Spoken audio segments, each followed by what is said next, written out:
नमस्कार. श्री स्वामी समर्थ सर्वांना. स्वामींची कृपा नेहमी तुमच्या परिवारावरती राहो हीच स्वामींच्या चरणी सदैव प्रार्थना. तर ताईंनो आणि दादांनो, स्वामी समर्थांचा प्रकट दिन हा लवकरच येत आहे. प्रकट दिन हा 20 मार्चला आहे.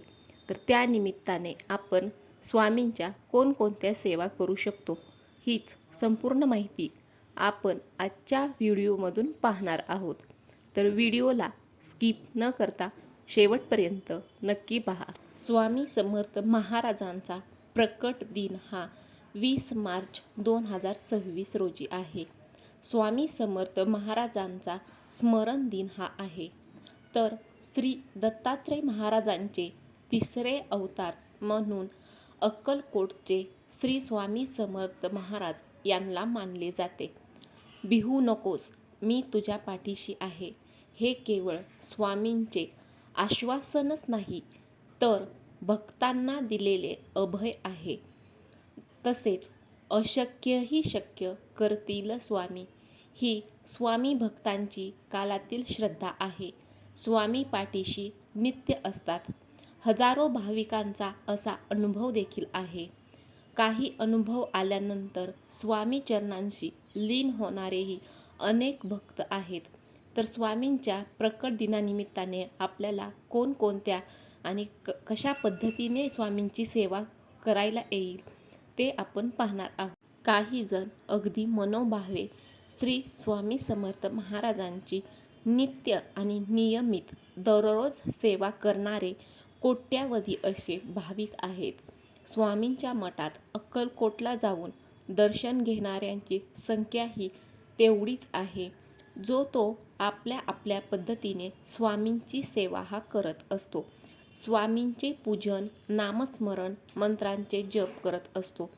श्री स्वामी समर्थांची सेवा केली तर आपल्या जीवनामध्ये आपल्याला समृद्धीही मिळू शकते. स्वामी समर्थ महाराजांची पूजा आणि सेवा केल्याने अनेक गोष्टींचा लाभ हा आपल्याला होतो. सेवेमधून काहीतरी मिळावे अशी अपेक्षा आपसुकच केली जाते, परंतु केवळ काहीतरी मिळण्यासाठीच ही सेवा करू नये. आपण केवळ आपले कर्म हे करत राहायचं आहे. स्वामी हे योग्य वेळी सर्वोत्तम आणि सर्वोत्कृष्ट फळ हे देणारच आहेत, याबाबत देखील निश्चिंत असावं. कोणतीही सेवा असो ती अगदी प्रामाणिकपणे, अगदी निर्मळ मनाने, एकाग्रतेने, मनापासून आणि 100% समर्पण भाव ठेवूनच करावी. उत्कट भावभक्तींची ताकद ही खूप मोठी असून अशक्यही शक्य होण्याची किमया ही त्याच्यामध्ये असते. स्वामी समर्थ महाराजांची नित्य सेवा करण्याचे देखील अनेक फायदे आहेत.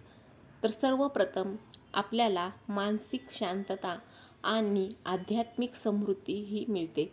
नित्य सेवेद्वारे भक्तीचे गहिरे नाते हे स्वामी महाराजांशी जोडले जाते. ही सेवा ही आपल्या मनास शुद्ध आणि शांत ठेवते. स्वामींच्या आशीर्वादामुळे जीवनात सकारात्मक बदल घडतात. त्यांचे मार्गदर्शन देखील आपल्याला जीवनातील प्रत्येक समस्येवर योग्य ते उत्तर हे मिळवून देते. पहिल्यांदा तुम्ही स्वामी सेवेस सुरुवात करणार असाल तर ह्या प्रकट दिनी, खास प्रकट दिनानिमित्ताने तुम्ही स्वामींची सेवा ही सुरू करू शकता. तर सर्वप्रथम तुम्हाला स्वामींचा फोटो लागणार आहे. त्यासाठी तुमच्याकडे स्वामींचा फोटो हा असायला हवा किंवा मूर्ती असेल तरी देखील चालेल. मूर्तीची स्थापना, त्यांची नित्य नेमाने पूजा, स्वामींना नियमित नैवेद्य, स्वामी मंत्रांचा जप, स्वामी चरित्राचे पारायण अशा काही गोष्टींचा समावेश हा करता येऊ शकतो. तुमच्या घरी स्वामींची मूर्ती किंवा फोटो असेल तर स्वामींचा जो भाव भावेल तसा फोटो किंवा मूर्ती तुम्ही घरी आणू शकता. स्वामी प्रत्यक्ष दत्तावतार असल्यामुळे स्वामींची स्थापना ही गुरुवारी करावी. गुरुवार हा दिवस हा दत्तगुरु, दत्तावतार आणि स्वामींना समर्पित असून हा अगदी सर्वोत्तम दिवस मानला आहे. ज्या ठिकाणी स्वामींची स्थापना तुम्ही केली जाणार आहे तर ती जागा ही पवित्र असावी. आणि कायम स्वच्छ तसेच नीटनेटकी असावी. तुम्ही तुमचे कुळधर्म, कुळाचार, परंपरा यानुसारच स्वामींची पूजाही करू शकता. पंचोपचार किंवा षडोपचार पूजा करणं हे कधीही श्रेयस्कर. परंतु धावपळीच्या जगात शास्त्रशुद्ध पद्धतीने पूजा करणं हे शक्य होतच असं नाही. अशा वेळी जर तुम्हाला शॉर्टकट हा वापरायचा नसला तरी योग्य त्या पद्धतीनेच तुम्ही स्वामींच्या मूर्तीचं पूजन हे करायचं आहे आणि संपूर्ण समर्पण भाव हा ठेवायचा आहे. अगदी मनापासून स्वामी महाराजांचे पूजन करायचे आहे. दररोज सकाळी आणि सायंकाळी स्वामींसमोर दिवा लावावा. तसेच स्वामींची पूजा करताना आवर्जून पिवळ्या रंगाच्या फुलांचा समावेश हा करायचा आहे.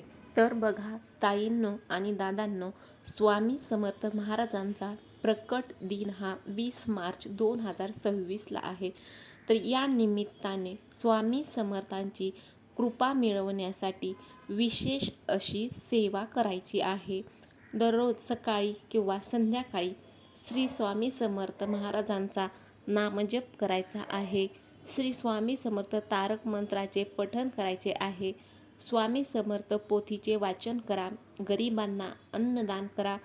स्वामींच्या प्रतिमेचे फुलांनी पूजन करायचे आहे. स्वामी समर्थ प्रकट दिनानिमित्त तुम्ही विशेष सेवा, तर त्याच्यामध्ये सर्वप्रथम तुम्ही नामस्मरण 21 दिवस श्री स्वामी समर्थ या मंत्राचा 21 दिवस प्रभावी असा जप करायचा आहे. तारक मंत्राचा उपाय देखील तुम्ही करू शकता. तर सलग 23 दिवस 2 उपाय न चुकता करा, ज्यामुळे तुम्हाला स्वामींची कृपाही मिळेल. मठ किंवा मंदिरामध्ये प्रकट दिनानिमित्त स्वामी समर्थ मठ किंवा मंदिरामध्ये जाऊन सेवा करा. अन्नदान आणि दानधर्म स्वामींच्या शिकवणीनुसार गरजू लोकांना तुम्ही अन्नदान करा, मदत करा. नित्यनियमाने स्वामींच्या मूर्तीची पूजा करा किंवा प्रतिमा असेल तरी देखील चालेल. समोर ठेवून धूप दीप लावून पूजा करायची आहे. स्वामींना नैवेद्य कसा दाखवावा? दररोज न चुकता जशी तुम्ही स्वामींची पूजा करता किंवा सेवा करता, तर त्याला जेवढे महत्त्व आहे तसेच स्वामींना दररोज नैवेद्य दाखवावा. जे तुमच्याकडे उपलब्ध असेल ते स्वामींना अर्पण करायचे आहे. स्वामींच्या आवडत्या गोष्टींचा नैवेद्य दाखवला तर उत्तमच. स्वामींच्या नैवेद्यात पिवळ्या रंगाच्या गोष्टींचा आवर्जून समावेश करा. पिवळा पेढा, पिवळ्या रंगाची मिठाई, अस्वच्छ हाती नैवेद्य ठेवणं हे टाळायचे आहे. नैवेद्य दाखवताना स्वच्छता राखा. नैवेद्य दाखवताना निरंजन आणि अगरबत्ती लावणे विसरायचं नाही. मनामध्ये द्वेष, नाराजी किंवा नकारात्मक भावना ठेवून नैवेद्य हा दाखवू नका. स्वामींना नेहमी चांगले आणि सर्वोत्तम असेच अर्पण करायचे. तर ह्या अशा वेगवेगळ्या सेवा आहेत, तर त्या तुम्हाला स्वामी समर्थ महाराजांच्या प्रकट दिनानिमित्त करायच्या आहेत. जसं की स्वामी महाराजांचे नामस्मरण किंवा सारामृत पारायण देखील कोणी 21 दिवसाचं, तर कोणी 11 दिवसाचं, तर कोणी 7 दिवसाचं, कोणी 1 दिवसाचं पारायण हे करत असतं. तर अशा वेगवेगळ्या सेवा ह्या तुम्हाला प्रकट दिनानिमित्त करायच्या आहेत.